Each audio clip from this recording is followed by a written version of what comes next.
సొంత గడ్డపై sun Risers Hyderabad దుమ్మురేపింది. బ్యాటింగ్లో ఇషాన్ కిషన్, బౌలింగ్లో ప్రఫుల్ హుస్సేన్ చెలరేగడంతో ఆరెంజ్ ఆర్మీ 57 పరుగుల తేడాతో విజయం సాధించింది. టాస్ గెలిచిన రాజస్థాన్ రాయల్స్ ఫీల్డింగ్ ఎంచుకుంది. తొలి బంతికి అభిషేక్ శర్మ డకౌట్ అవ్వడంతో సన్ రైజర్స్ కు షాక్ తగిలింది. ఈ దశలో ఇషాన్ కిషన్ మరోసారి కెప్టెన్ ఇన్నింగ్స్ ఆడాడు. హెడ్ తో కలిసి రెండో వికెట్ కు 55 పరుగులు జోడించారు. హెడ్ అవుట్ అయిన తర్వాత క్లాసన్ తో కలిసి మరింత దూకుడుగా ఆడిన ఈశాన్ హాఫ్ సెంచరీ పూర్తి చేసుకున్నాడు. అటు క్లాసన్ కూడా రెచ్చిపోవడంతో Sunrisers score top gear లో సాగింది. 39 బంతుల్లోనే 88 పరుగుల భాగస్వామ్యం నెలకొల్పారు. సెంచరీ చేస్తాడనుకున్న ఈశాన్ కిషన్ 91 పరుగులకు అవుట్ అయి 9 పరుగుల తేడాతో శతకం చేజార్చుకున్నాడు. అటు క్లాసన్ 26 బంతుల్లో 40 పరుగులకు అవుట్ అవ్వగా తర్వాత నితీష్ కుమార్ రెడ్డి, అరోరా దూకుడుగా ఆడారు. దీంతో సన్ రైజర్స్ 20 ఓవర్స్ లో 6 వికెట్లకు 216 పరుగులు చేసింది.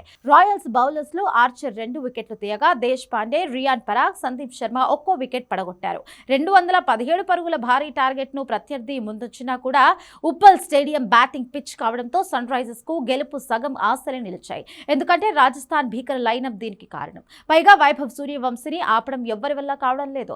అయితే అందరికీ షాక్ ఇస్తూ విదర్భ పేసర్ ప్రఫుల్ సింగే ఆరంగేట్రంలోనే సంచలన బౌలింగ్ తో చెలరేగిపోయాడు. తొలి ఓవర్స్ లోనే 3 కీలక వికెట్లతో రాజస్థాన్ బ్యాటింగ్ ను కుప్పకూల్చాడు.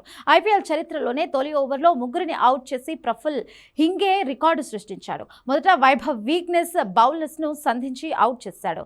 ఇదే ఓవర్లో జురేల్ ప్రిటోరియస్లను పెవిలియన్ కు పంపాడు. జైస్వాల్ ను మరో పేసర్ హుస్సేన్ అవుట్ చేస్తే ప్రఫుల్ 3 బ్యాటర్లను డకౌట్ చేశారు. దీంతో రాజస్థాన్ కేవలం 9 పరుగులకే సగం వికెట్లు చేజార్చుకుంది. ఈ దశలో ఫెరారీ, రవీంద్ర జడేజా రాయల్స్ ను ఆదుకున్నారు. వీరిద్దరూ నిలకడగా ఆడుతూ 6వ వికెట్ కు 118 పరుగులు జోడించారు. తద్వారా రాజస్థాన్ ను ఘోర పరాభవం నుంచి గట్టెక్కించారు. వీరిద్దరూ అవుట్ అయిన తరువాత రాజస్థాన్ ఇన్నింగ్స్ ముగిసేందుకు ఎంతో సమయం పట్టలేదు. చివరికి రాజస్థాన్ 159 పరుగులకు ఆల్అవుట్ అయింది.